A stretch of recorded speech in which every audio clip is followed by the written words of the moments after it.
Local water and the local pot, bracelet in the soil on this spot. The local lotus and the local dots, broken reflections the waters got. The local antidotes and local curses, near me the sin collapses. The local meteorite in rain-soaked woods, in the evening sunshine a maiden stood. This poem you will have to read several times, or you will have to go back and replay this video again and again. And yet, there is no guarantee that you will be able to grasp its meaning. But you will feel something for sure. Instead of a firm meaning, a vague mist will envelop your mind. Some indistinct feelings will seep into your minds. The waters in the deep lake of your mind will be stirred by some faraway memories. This poem that gives you an experience beyond literal meaning is by the poet Grace.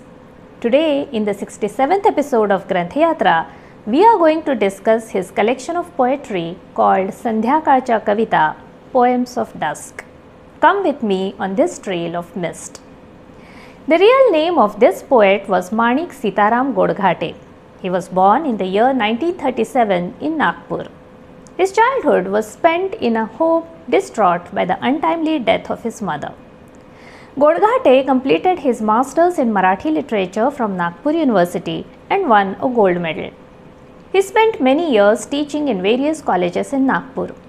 Later, he acted as a research guide at the Rashtra Sant Tukdoji Maharaj University in Nagpur. He was appointed as a member of the advisory committee of Sahitya Academy and was also a member of the Marathi Encyclopedia Production Committee of Maharashtra.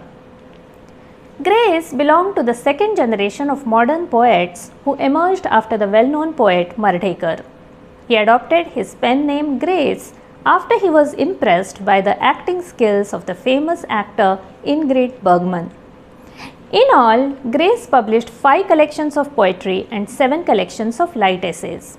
His collection of essays Varyane Halte Ran or Woods Swaying on the Wind won the Sahitya Academy Award. His first collection of poetry, Sandhyakalchya Kavita, was published in 1967. Grace's poetry was characterized by the unexpected use of everyday words and a very unique imagery. As revealed by its title, these poems invoke a sense of some unknown anxiety often experienced at dusk, or some sorrow embedded deep inside the mind, or a sense of loss.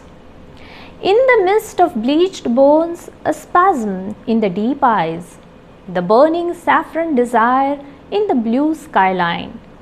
Darkness shuts down ahead and the lid turns into temple.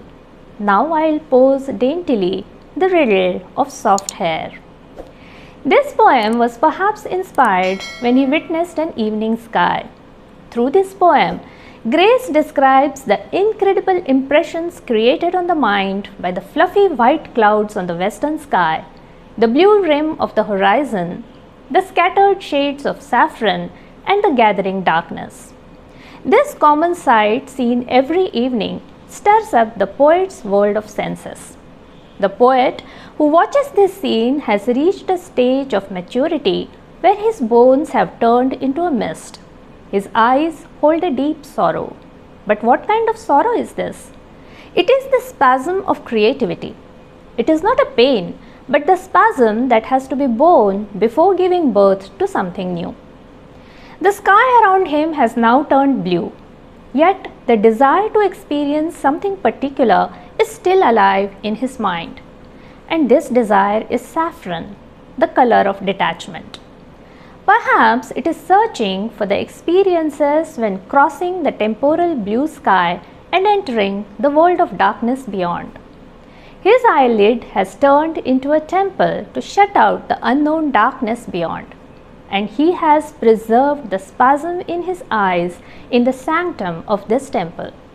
And he is about to release into the world his soft, rabbit-like creation arising from deep inside. This is just a sphere of meaning created in my mind after reading this poem. This poem may create some other sphere of meaning in your mind. And perhaps if we read this poem at some other time, in a different mood, it may convey an altogether different meaning. That is the magic of Grace's poetry. One can never attribute a particular meaning to his poetry, yet it gives a deep, meaningful experience to the reader. Speaking about his creative process, Grace had said, "Through the construction of a parable, groups of expanding images are created in my poetry. The parable begins to seep in where the words are abandoned, and the poetic experience beyond words begins." Imagery is the exact replica of the poet's perceptions with all its details. Some of its layers are so delicate and faint that the poet is unable to shine the light of ordinary language used in day-to-day life on them.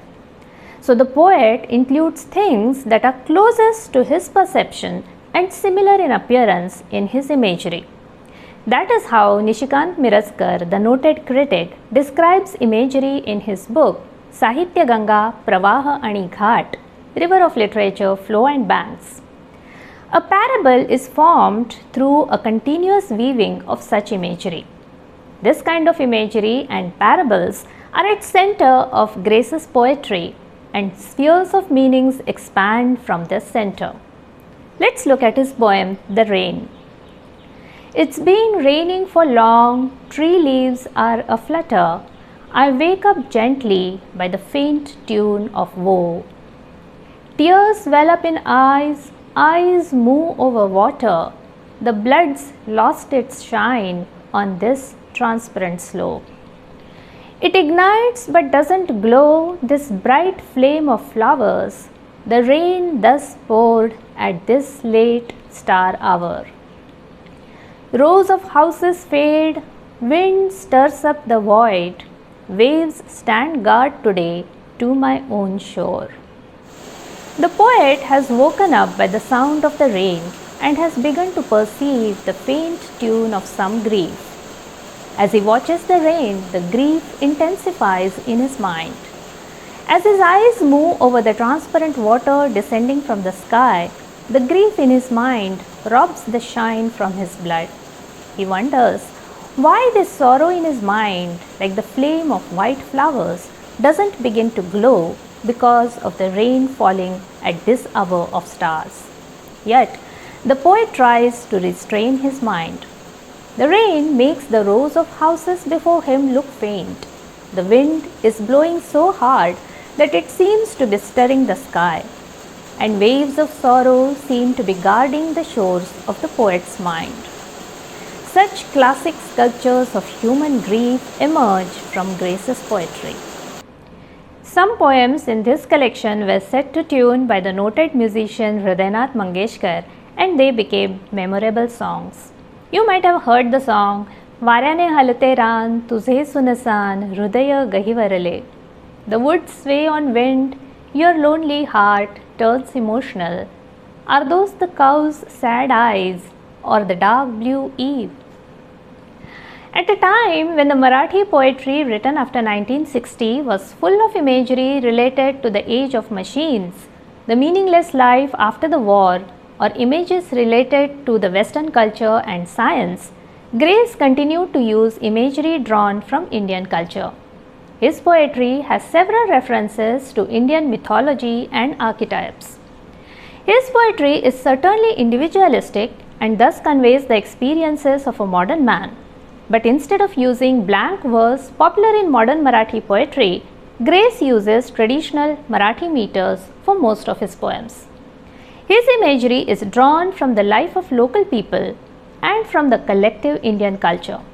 Its sublime, silken and culturally rich imagery gently awakens the reader's emotional world rooted in their tradition and depicts the nature of the mysterious, unearthly, unmanifest that has been seeping into the Indian mind for eons.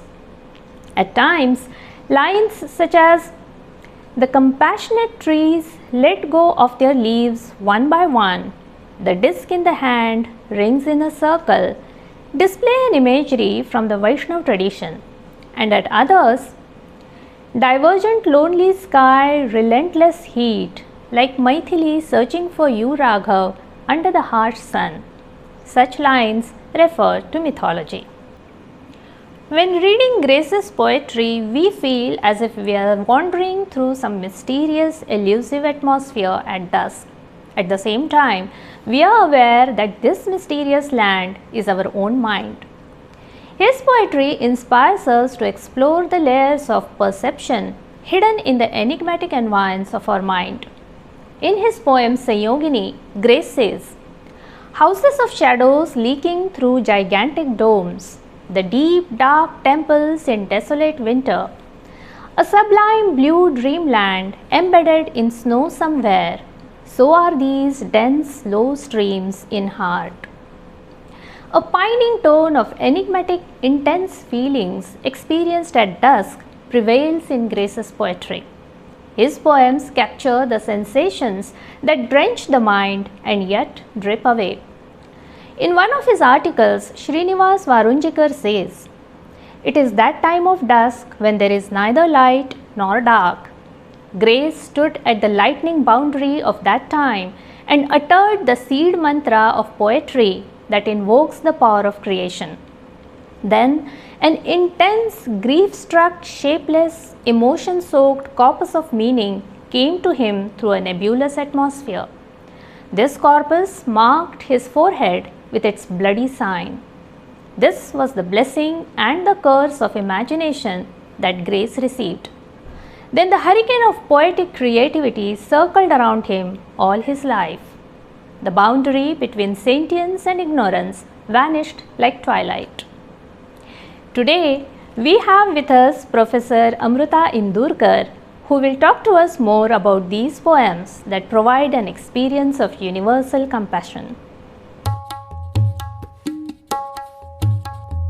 1967 साली प्रकाशित झालेला grace यांचा संध्याकाळच्या कविता हा कविता संग्रह प्रकाशित होऊन इतकी वर्षे लोटल्यानंतरही आज नवा रसिक वाचक असो किंवा जुना रसिक वाचक असो, या कवितांमधलं जे ताजेपण आहे ते आजही लोपलेलं नाही आहे.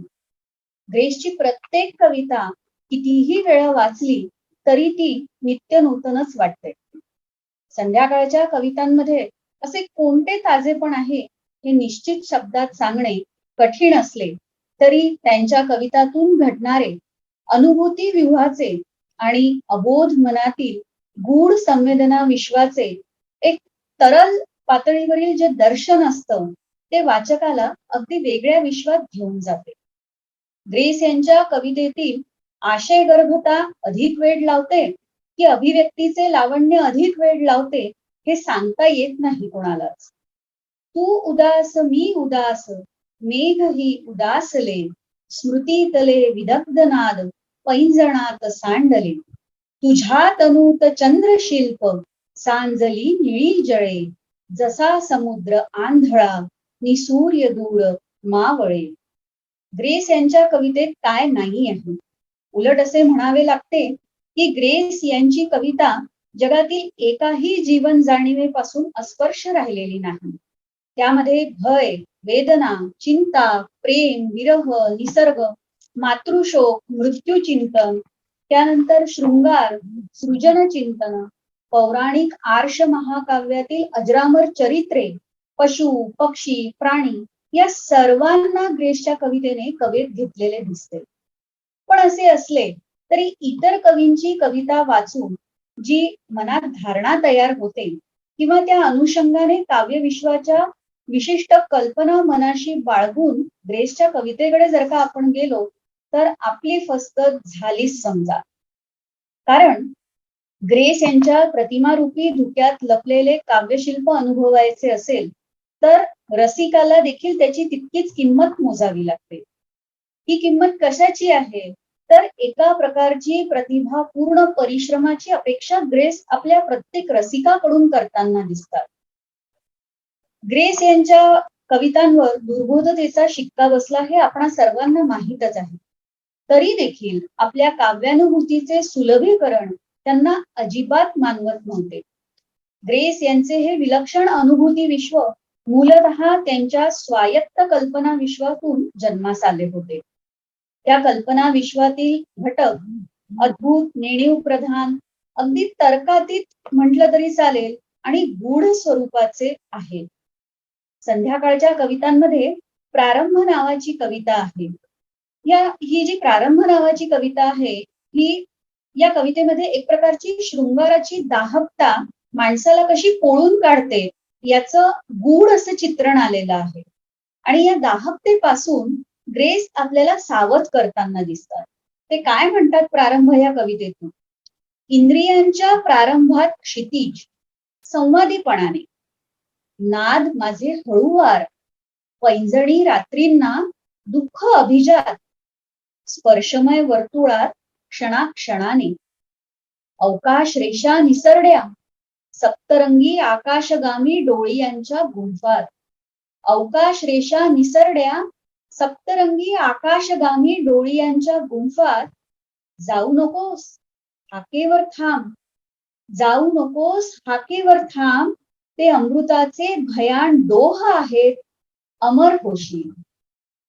ग्रेस यांची दुःख, विरह, वेदना, औदासिन्य, वैफल्य या सगळ्या जाणीवांना सामोरे जाण्याची पद्धतही अत्यंत विलक्षण अशी आहे, अनवट आहे. हे दुःख कधी नात्याशी धागा जोडताना दिसतं, कधी एकाकीपणाच्या संगमरवरी शिल्पात जाऊन बसतं, तर कधी थेट मृत्यू जाणीवेशी एकरूप होताना आपल्याला दिसतं. संध्याकाळच्या कवितांमध्ये हिमगंध नावाची अगदी छोटीशी 2च कडव्यांची कविता, या कवितेमध्ये मोक्ष, मुक्ती, मृत्यू आणि वेदना यांची प्रातिभ वीण अशी काही त्यांनी विणलेली आहे की वाचक स्तिमित होऊन जातो. नको मोजू माझ्या मुक्तीची अंतरे, नको मोजू माझ्या मुक्तीची अंतरे, ब्रह्मांडाची दारे बंद झाली. नको मोजू माझ्या मुक्तीची अंतरे, ब्रह्मांडाची दारे बंद झाली. माझ्या आसवांना कुठेही मगंध, माझ्या आसवांना कुठेही मगंध, मागे पुढे बंध पापणीचे, मागे पुढे बंध पापणीचे. जीवनातले दुःख जणू शहाणपण देण्याकरताच निर्माण होत असावे असे त्यांच्या कविता वाचल्यावर प्रकर्षाने जाणवते. म्हणूनच मोठ्या अधिकाराने ते म्हणतात, देठास तोडतानाही रडलेन फुलाचे अंग. किती सुंदर कल्पना आहे बघा.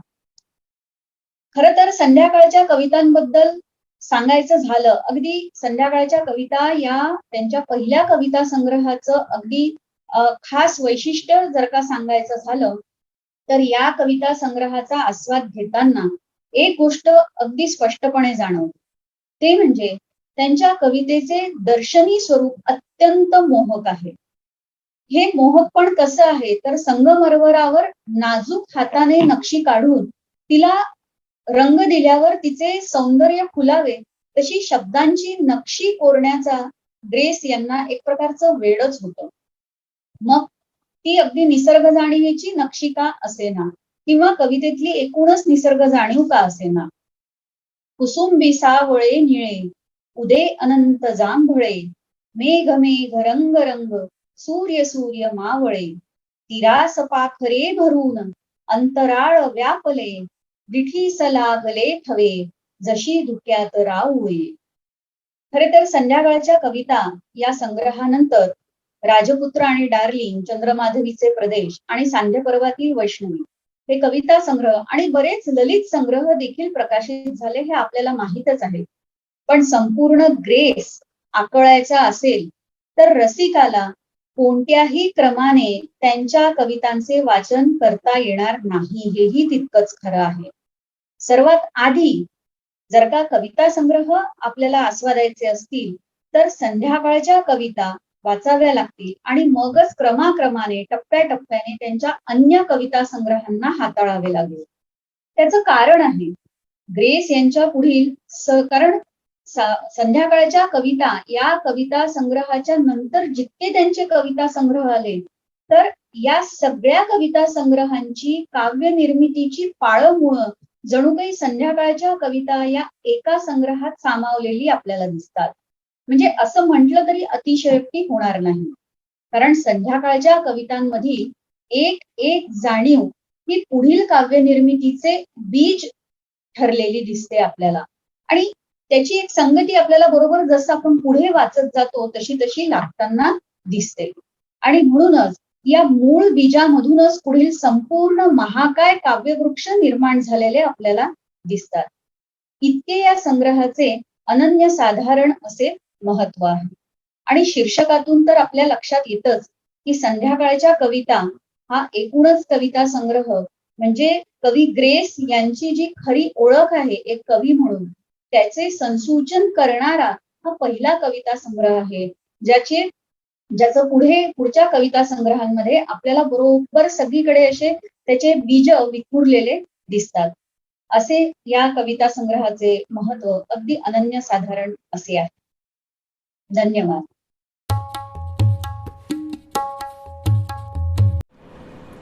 Do read Grace's sublime, emotive poetry that is not easy to understand but gives us a lot to think about. In the comment section of this video, tell us what spheres of meanings you found in those poems. We shall meet in the next episode of Granthyatra to experience a novel based on the epic Mahabharata. Until then, keep reading.